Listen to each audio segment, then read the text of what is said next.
గౌరవ మంత్రి గారు సీతక్క గారు. అధ్యక్ష, ఈరోజు అసెంబ్లీలో మరి గవర్నర్ గారి యొక్క ప్రసంగానికి ధన్యవాదాలు తెలిపే సందర్భంలో బీఆర్ఎస్ పార్టీ తరఫున జగదీశ్వర్ రెడ్డి గారికి అవకాశం ఇస్తే వారు మాట్లాడినటువంటి తీరు మరి అత్యంత జుగుప్సాకరంగా దురహంకారానికి నిదర్శనంగా ఇవాళ స్పీకర్ గారు చైర్ను ఛాలెంజ్ చేస్తూ మాట్లాడినటువంటిది మా అందరికి కూడా చాలా బాధ అనిపిస్తుంది అధ్యక్ష. ఎందుకంటే అట్టడుగు వర్గాల బిడ్డలు ఇప్పుడిప్పుడు కొన్ని ఉన్నత పదవుల్లోకి వచ్చి మరి శాసనాలు చేసేటువంటి స్థానంలో ఉన్నటువంటి వాళ్లను భయోత్పాతానికి గురి చేసే విధంగా నువ్వు కేవలము అక్కడ శాసనసభలో అంటే స్పీకర్గా కూర్చోవడం మాత్రమే, నీకు ఎలాంటి హక్కు లేదు, అధికారం లేదు అంటే స్పీకర్ పదవి అనేది రాజ్యాంగబద్ధమైనటువంటి పదవి. అది ఒక వ్యక్తిగా చూడకూడదు, అదొక వ్యవస్థ. ఇక్కడ మొత్తం ఇక్కడటువంటి సభ్యుల అందరి యొక్క గౌరవాన్ని మేము చూస్తూ ఉంటాము. ఎప్పుడు నిరంతరం మీరు ఎక్కువ అటే చూస్తూ ఉంటారు, వాళ్ళకు ప్రతి అవకాశం. ఈ రోజు కూడా తలసాని శ్రీనివాస్ యాదవ్ గారు ఏ హోదాలో మాట్లాడేమో మేము అటు నుంచి ఎన్ని అవమానాలు ఎదుర్కొన్నామో మేము చూసినాము. కాబట్టి ఈ రోజు సభ్యుడు ఎవరైతే మాట్లాడినరో అది నిజంగా అత్యంత అవమానకరంగా మాట్లాడినరు. అంటే ఈరోజు ఎట్లా ఉందంటే కొన్ని వర్గాలకు కొన్ని కుటుంబాలకు కొంతమందికే గౌరవము, మిగతా వాళ్ళకి ఎవరికి ఆ గౌరవం దక్కకూడదని ఏకవచనం కాకుండా నీకు అని మాట్లాడినరు. మా దగ్గర విజువల్స్ ఉన్నాయి, అవన్నీ కూడా సభ ముందు పెట్టడానికి ఎప్పుడైనా సిద్ధం. కాబట్టి ఖచ్చితంగా ఒక దళిత జాతి బిడ్డగా మరి ఒక అత్యున్నత స్థానంలో కూర్చోవడాన్ని వాళ్ళు జీర్ణించుకోలేకపోతున్నారు. అందుకని పదే పదే అవమానకరంగా నిన్న కూడా ఒక స్పీకర్ ట్రైబల్స్ గవర్నర్ గారిని కాంగ్రెస్ కార్యకర్త అంట అక్కడే మాజీ సీఎం గారు కూర్చొని గతంలో గవర్నర్ గారు మాట్లాడే ప్రతి మాట మా ప్రభుత్వం మాటనే అని ఆ రోజు కేసీఆర్ గారు ఓన్ చేసుకున్నారు. ఈ రోజు మరి కార్యకర్త అని అలా ఆపాదించడం, గవర్నర్ గారు కూడా ఒక రాజ్యాంగబద్ధమైనటువంటి పదవిలో ఉన్నాడు. కాబట్టి అక్కడ ఒక ట్రైబల్ గవర్నర్ గారిని, అంతకుముందు మహిళా గవర్నర్ను, ఈరోజు దళిత స్పీకర్ను ఈ రకంగా పదే అవమానించడం అనేది ఏ రకంగా మీ యొక్క పార్టీకి శోభనిస్తుంది, అది ఏ రకమైనటువంటి సంస్కృతితో మీరు తెలియచేయాలి. అందుకనే ఖచ్చితంగా ఈ యొక్క సభా సాంప్రదాయాలు పాటించాల్సిన అవసరం ఉంది. మీరు అధికారంలో ఉన్నప్పుడు అనేక రూల్స్ తీసుకొచ్చి మేము కనీసం ఒక ఏదైనా పేపర్ కూడా పట్టుకొని నిరసన కూడా తెలియజేయడానికి లేకుండా చేశారు. కనీసం పోడియం దగ్గర కూడా రానియకుండా చేశారు. అయినా ఈరోజు మీ యొక్క అన్ని హక్కులను కాపాడుతున్నటువంటి స్పీకర్ గారిని ఆ రకంగా టార్గెట్ చేయడము ఇది అత్యంత బాధాకరం.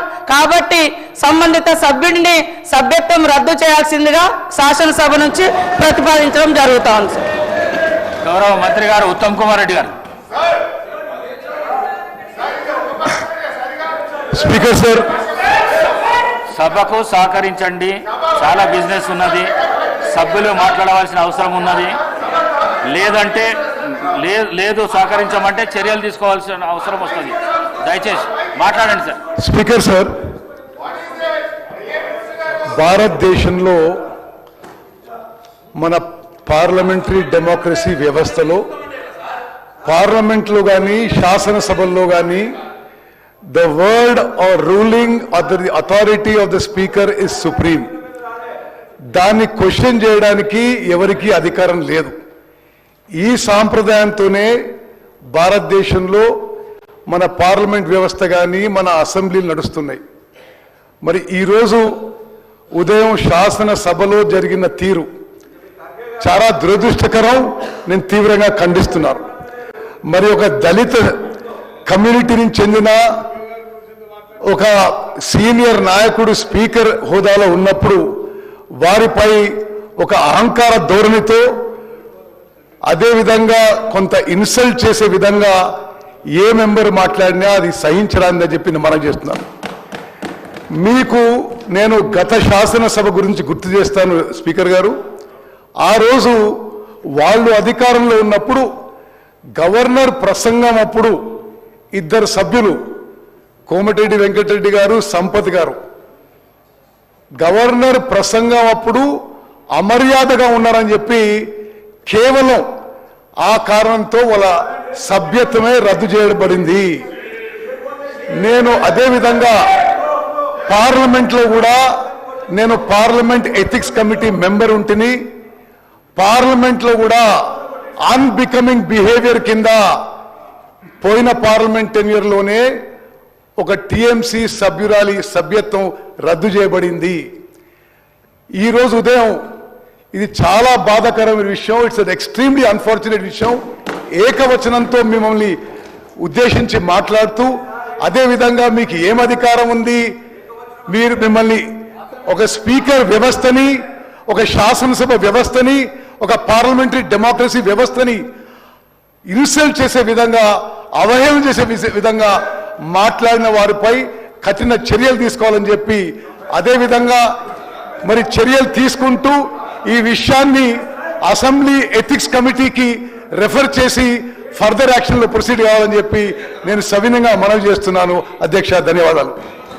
గౌరవ సభ్యులు మందుల సామ్యుల్ గారు.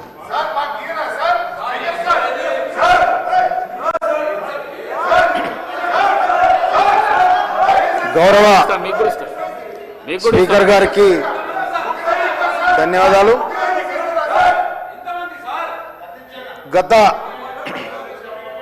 గత వారి ప్రభుత్వంలో ఉప ముఖ్యమంత్రిగా ఉన్న గౌరవనీయ తాడికొండ రాజయ్య గారిని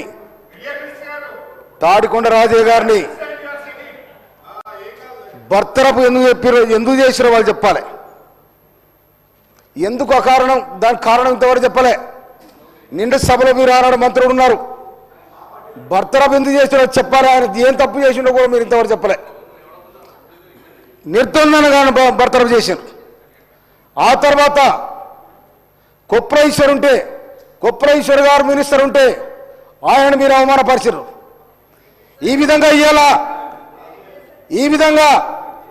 ఇవాళ స్పీకర్ గారు ఉంటే స్పీకర్ గారు స్థానం ఆ సీట్లో ఎవరైనా కూర్చోవచ్చు, అది రాజ్యాంగం కల్పించిన హక్కు.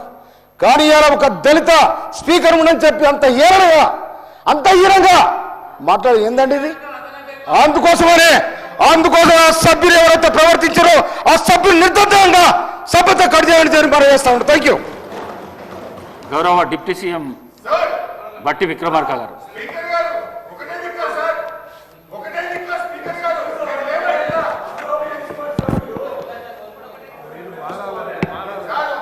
అధ్యక్ష,